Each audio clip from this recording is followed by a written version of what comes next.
Bom dia, tudo bem? A mensagem que Deus colocou para mim hoje, ela diz assim: toda relação precisa de Deus para ter amor. Senhor, tende misericórdia de nós. Perdoa, Pai, todos os nossos pecados. Livra-nos de todo mal. Nos afasta de tudo aquilo que não vem de Ti. Nós agradecemos, Senhor, por mais esse dia, pelo alimento, pela palavra, pela presença. Aceita, Senhor, essa nossa oração, esse nosso louvor, pois nós Te amamos, bendizemos, adoramos. Somente Tu é o nosso Deus e em Ti confiamos.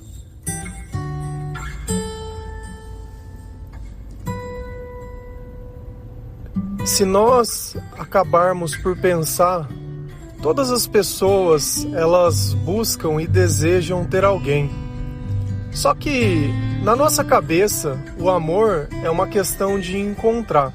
Então, se eu encontrar a pessoa certa, a pessoa que tem os olhos do jeito que eu gosto, o cabelo, o corpo, ou o humor, a personalidade, dentre tantas características que nós possamos desejar, aí o amor nasce. Mas será que na prática realmente funciona assim? Eu acredito que a maior parte das pessoas, elas já se relacionaram com diversas pessoas. Cada uma tem seu jeito, cada uma tem seu gosto, e sempre no começo as coisas parecem que são maravilhosas. Mas depois de um tempo as coisas elas vão modificando e parece que aquela pessoa ela ficou diferente. Até mesmo relacionamentos, quando eles são muito duradouros e muito longos, parece que essas pessoas elas vão se modificando com o tempo. E o que será que acontece? Será que o amor acabou? Será que acabou a paixão? Acabou a tolerância? Acabou o respeito? Porque a gente percebe que cada vez mais as pessoas elas vão se distanciando. Até mesmo os amigos. E a gente sempre está em busca de uma novidade. Muitos vivem buscando uma relação atrás da outra. Isso é mais comum no homem, né? O homem parece que ele tem uma necessidade de se mostrar aquele que consegue copular com diversas mulheres, né? Como se fosse um troféu isso. E aí a gente acaba vivendo essa vida onde acha que o amor é o sexo, né? Acabei de fazer amor. Você fez amor hoje? E a gente acaba banalizando essa palavra. Outras tantas formas, quando o nosso relacionamento ele não sai como nós gostaríamos com os nossos familiares ou com alguém, a gente acaba dizendo, ele não me ama. E o que é amar? Amar é ter benefício? O que é o amor verdadeiramente? Então a gente nem sabe dizer o que é o amor, mas a gente atribui a culpa a ele. Que acabou o amor, que não dá mais certo, que não sei o quê. Mas a verdade é uma só, será que teve amor? Será que é possível ter amor sem Deus? É isso que a gente precisa entender. Como que eu posso amar alguém sem ter Deus? Como eu posso falar que eu amo alguém se eu não tenho amor por mim mesmo? Como eu poderia dar algo para alguém que eu não tenho? Se a gente vai lá em 1 João 4, versículo 11, a palavra do Senhor ela diz assim: Amados, visto que Deus assim nos amou, nós também devemos amar uns aos outros. Ninguém jamais viu a Deus. Se amarmos uns aos outros, Deus permanece em nós e o seu amor está aperfeiçoando em nós. Aqui fica muito bem claro uma coisa. A primeira, que o amor ele nos aperfeiçoa. Sem amor eu sempre vou ter os mesmos defeitos. Ponto, onde esses defeitos com o tempo eles vão ficando mais evidentes a partir do momento que a minha tolerância ela diminui. Por quê? Porque os meus interesses mudaram. E o que isso significa?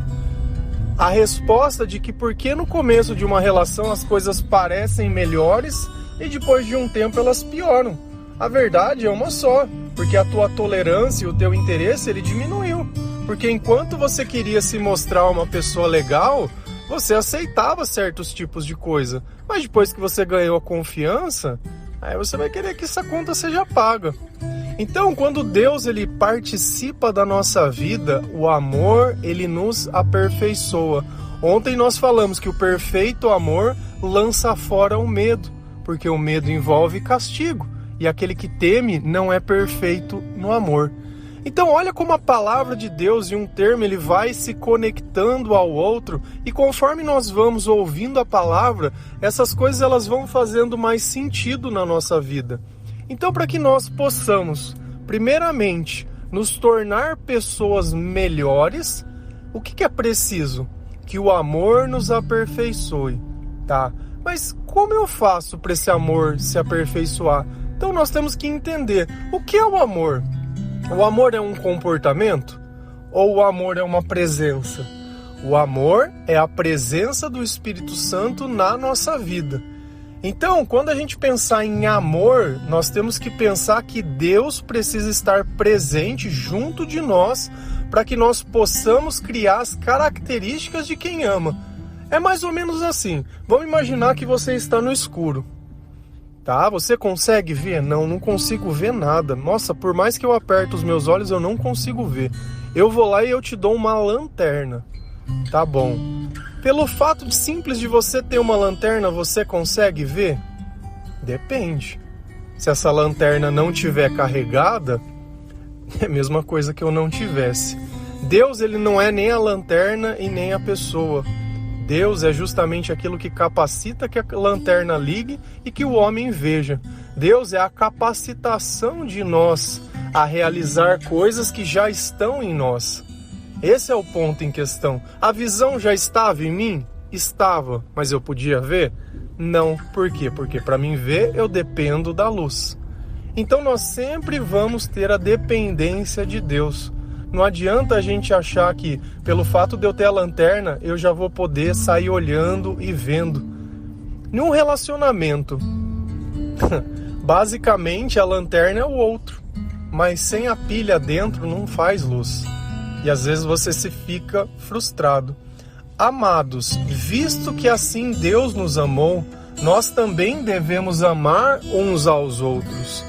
Então é porque Deus nos amou que nós amamos as pessoas. É porque Deus está na nossa vida que nós podemos amar aos outros. E quem são os outros? Ninguém jamais viu a Deus. Se amarmos uns aos outros, Deus permanece em nós. Então, a partir do instante que eu pratico as coisas que Deus me ensina, isso é o amor. A partir do momento que Deus está comigo e eu permito que Deus use da minha vida para ajudar outras pessoas, isso é o amor. Amar é dividir a luz da lanterna.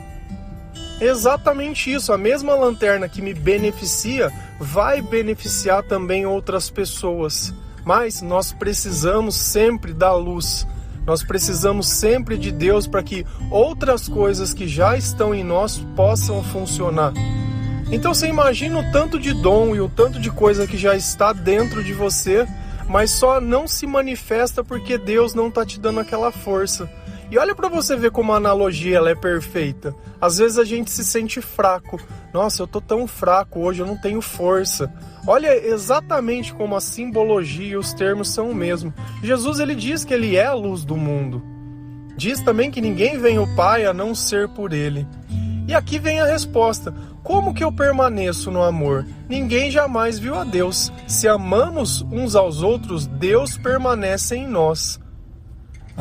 Então eu preciso praticar aquilo que Deus ensina para que Deus permaneça na minha vida.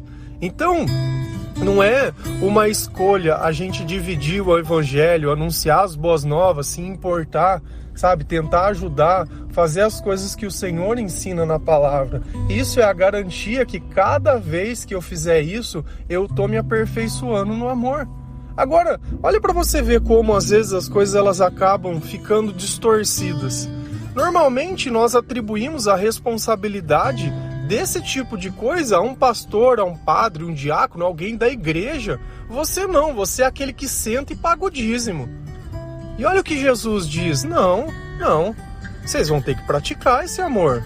Não adianta vocês ficarem ali só achando que pagando, ou porque está frequentando, ou porque se atribui de uma denominação, que vai ser assim. Então, essa responsabilidade de anunciar as boas novas é para todos nós. Porque quem que vai nos capacitar? É o Senhor. E às vezes você fica com receio de falar de Deus porque acha que a tua vida é toda torta. Ontem nós falamos sobre isso, que Deus pode endireitar toda a vida torta. E a vida de todo pecador ela é torta quando Deus não está perto. A diferença é que talvez você tivesse, entre aspas, mais verdades e outras pessoas mentem melhor. E é só isso. Todos nós somos pecadores, todos nós somos imperfeitos, mas na palavra ficou a resposta, que nos tornaremos perfeitos conforme o Senhor estiver na nossa vida e nós estivermos praticando as coisas que Ele ensina. E para mim poder praticar, eu preciso obedecer. Agora, vamos pensar. Tá bom, você tá aí, tá se sentindo sozinha, quer ter um filho, quer ter uma família, quer sair da casa dos seus pais, quer ter um canto, quer ter, sei lá, quer ter tudo isso, é certo. Lá em Gênesis, no começo, Deus ele falava, ó, você vai pegar a tua mulher e vai sair da casa dos teus pais. Beleza, sem problema nenhum. Mas a questão toda é, se eu vou lá e encontro alguém e essa pessoa também não tem pilha na lanterna, nós dois vamos viver no meio de uma escuridão tamanha. E a maior parte dos relacionamentos funcionam dessa forma. E quando as coisas se tornam insuportáveis, vou procurar uma terapia de casal. Não vai dar certo. Nem o psicólogo que trata de uma pessoa só demora demais para poder surtir algum tipo de efeito. Quanto mais duas pessoas que muitas vezes pensam de coisas totalmente contrárias, pessoas que elas estão magoadas, chateadas, decepcionadas, pessoas que se sentem enganadas, iludidas, desvalorizadas. E aí, você acha que vai dar certo? Você acha que porque nós colocamos uma terceira pessoa nessa sala escura falando, que as duas pessoas elas vão começar a ver? Outra pessoa não tem poder de acender a luz. Eu posso ler um livro, eu posso tomar um remédio, eu posso fazer... Essa lanterna ela não acende. Essa lanterna não adianta. Você pode chorar no pé do negócio que não vai. Você pode enganar, você pode falar, mas não vai. A solução ela é gratuita. A solução ela não custa nada. Você já parou para pensar que a escuridão que você vive é a teimosia dos teus atos? Eu tô aqui te falando, olha, isso que tá na palavra é a verdade. E você tá procurando amor, achando que de repente se você trocasse o teu parceiro, o amor ia resolver. Ou se você... Não ia. E não vai. E aí vem o ponto. Tá bom, eu me casei. E aí? E aí? O que será que Deus fala sobre o casamento? Como será que vai acontecer as coisas? E será que Deus tem algum conselho, alguma dica para as pessoas que são casadas, que muitas vezes estão com o casamento destruído, ou muitas vezes estão vivendo aquele aturar, sabe? Ela já não vive, sobrevive, faz as rotinas, faz as coisas, chega em casa e fica ali, mas sempre com o olho, como se fosse um presidiário olhando a vida que acontece lá fora, esperando uma oportunidade, alguma coisa, e às vezes essa oportunidade aparece, e aí quantas vezes a gente não viu casamentos sendo desfeitos, famílias sendo destruídas e tudo. A palavra ela nos ensina. Lá em 1 Coríntios 7, versículo 28 a 30, a palavra ela diz assim: mas aqueles que se casarem enfrentarão muitas dificuldades na vida. Eu gostaria de poupá-los disso. O que eu quero dizer é que o tempo é curto. De agora em diante, aqueles que têm esposa, vivam como se não tivessem. Aqueles que choram, como se não chorassem. Os que estão felizes, como se não estivessem. Os que compram algo, como se nada possuíssem. Bom, vamos desmembrar a nossa palavra aqui. A primeira coisa que ficou claro e evidente: todo mundo que casar, todo mundo, todos, 100%, mas aqueles que se casarem enfrentarão muitas dificuldades na vida. E eu gostaria de poupá-los disso. Tá bom. Então você já resolveu casar? Resolvi. Você vai ter dificuldades. E a dificuldade que eu tô falando para você não é somente financeira. Porque às vezes a gente acha que a dificuldade é financeira, porque se tivesse dinheiro as coisas iam ser diferentes, porque ia ser bênção, ia ser glória, ia nada. Ia nada. Ele ia conquistar e ia meter o pezão na tua bunda. Já conhece alguém assim dessa história? Que o cara melhorou de vida e trocou a esposa? Você era esposa para quando o cara não tinha nada. Aí ele não escolhia, agora que ele pode escolher, você não é escolha. Só que uma coisa que a gente tem que perceber é que esse comportamento não é uma pessoa que tem Deus, é uma pessoa que não tem. E de repente também pelo fato de você não ter, também como que a gente pode levar em conta valores que nós não temos? Então já fica claro e evidente. Todo casamento vai ter problema. Olha agora aqui, fique bem claro. Até as pessoas com Deus, Deus disse que vai ter dificuldades. Você imagina para as pessoas que não têm Deus. Conhece o motivo da tua depressão? Sabe por que você fica tão ansiosa? Por que acontece tudo isso na tua vida? Tanta briga e tanta coisa? Está explicado. Já ia ter dificuldade com Deus. Sem Deus é impossível. Porque às vezes eu posso olhar um casal que ele tá junto há 50 anos. Tá junto. Já não dorme mais na mesma cama, já não sabe mais das mesmas coisas, sem nada. Divide conta. Você é casal? Você tá junto? Então a gente tem que avaliar, sabe? Às vezes é cômodo a gente tentar simplesmente pensar que Deus ele é desnecessário nas coisas. E a frase ela diz o contrário, que é preciso ter Deus, é preciso para dar certo, é preciso para ter amor. Tá bom, então eu sei que vai ter dificuldades, já sei. Deus queria me poupar, mas eu vou. Então beleza. E agora? Olha o que Deus fala. O que quero dizer é que o tempo é curto. Vocês têm percebido que a vida ela passa cada vez mais rápido. Teu filhinho que era um bebezinho, hoje já tá um menininho, uma menininha. Quando você vê já não tá mais nem em casa, já tá uma mocinha, já tá querendo namorar. E você tá aí. E o tempo passando. E muitas vezes você não gastou tempo, né? Quando a gente percebe que tem pressa, é que eu preciso gastar tempo no que é importante. Quanto tempo você gasta por dia lendo a palavra de Deus? Quanto tempo você gasta por dia ouvindo louvores? Quanto tempo você gasta fazendo uma oração? E eu tenho até medo, porque Deus não gosta de oração repetitiva. Então vamos pensar em orar, em conversar coisas novas com Deus, não ficar repetindo alguma coisa. A gente já falou sobre isso, qualquer outro dia eu abordo novamente, mas Deus não gosta. Gastar tempo orando é conversando com Deus em todos os instantes, em todas as vezes que os nossos sentimentos eles se oscilam, para que Deus possa nos dar sabedoria, seja na refeição agradecendo, porque às vezes a gente só sabe pedir, né? Então, nós precisamos gastar tempo porque o tempo é curto. Por mais que pareça que a gente tem, eu vou fazer amanhã. Deus fala que ao amanhã cabe o seu próprio mal, as suas próprias preocupações, que isso daí, se Deus quiser. Quem do homem pode acrescentar uma só hora à sua vida? Não pode. Então Deus está dando uma noção de, olha, as coisas vão passar muito rápido. Se você continuar prestando atenção no teu marido, prestando atenção na tua família, prestando atenção nas tuas coisas, você não vai ter tempo para você se salvar. De agora em diante, aqueles que têm esposa, vivam como se não tivessem.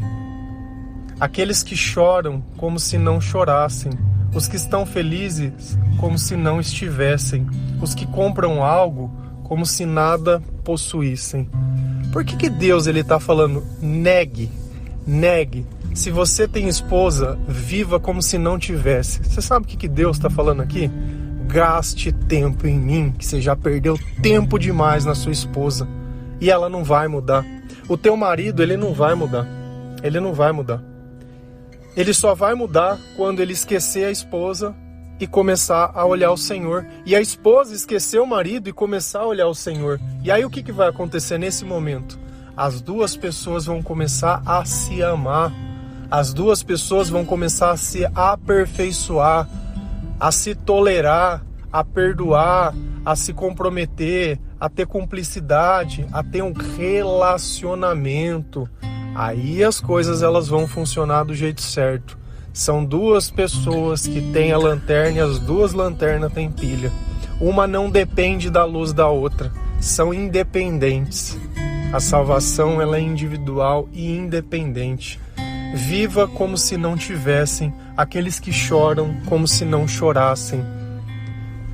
O que Deus está falando aqui pra gente? Que vai adiantar você ficar chorando? E vai adiantar você ficar pensando nas coisas da sua vida? E vai adiantar que vai resolver? Que algumas dessas coisas podem solucionar os teus problemas? Deus ele fala tanto, olha os extremos, o choro e a felicidade. Você está chorando? Não chora. Está muito feliz? Fique em paz. Fique em paz. Está comprando algo? Faz de conta que você não tem nada. Não é nada desse mundo que vai poder trazer a tua salvação, nem a tua libertação, nem o teu aperfeiçoamento, nem a tua paz, nem nada. Nada desse mundo pode. Nada desse mundo pode substituir aquilo que Deus tem para você e aquilo que Deus vai fazer em você.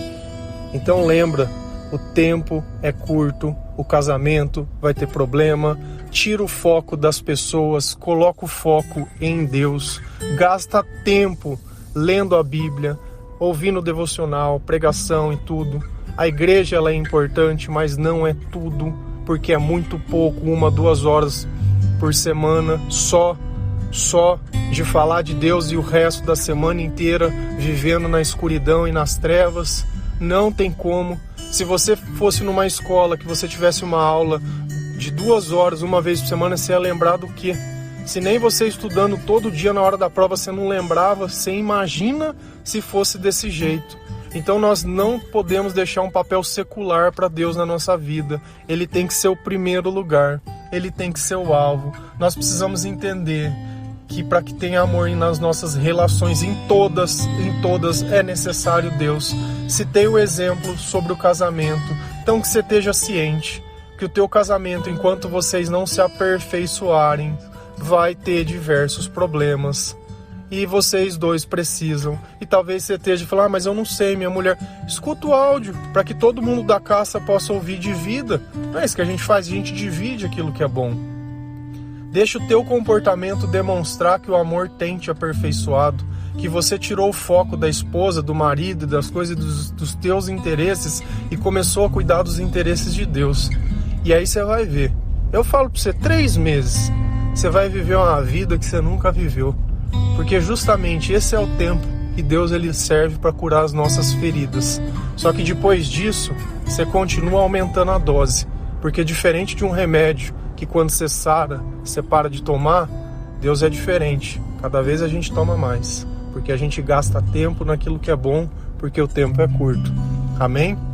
Que Deus abençoe a sua vida, a sua família, a sua casa, que o perdão ele possa estar nos teus lábios, que os teus pensamentos possam te indicar a direção, que Jesus seja o alvo e o centro da sua vida, que você tenha arrependimento.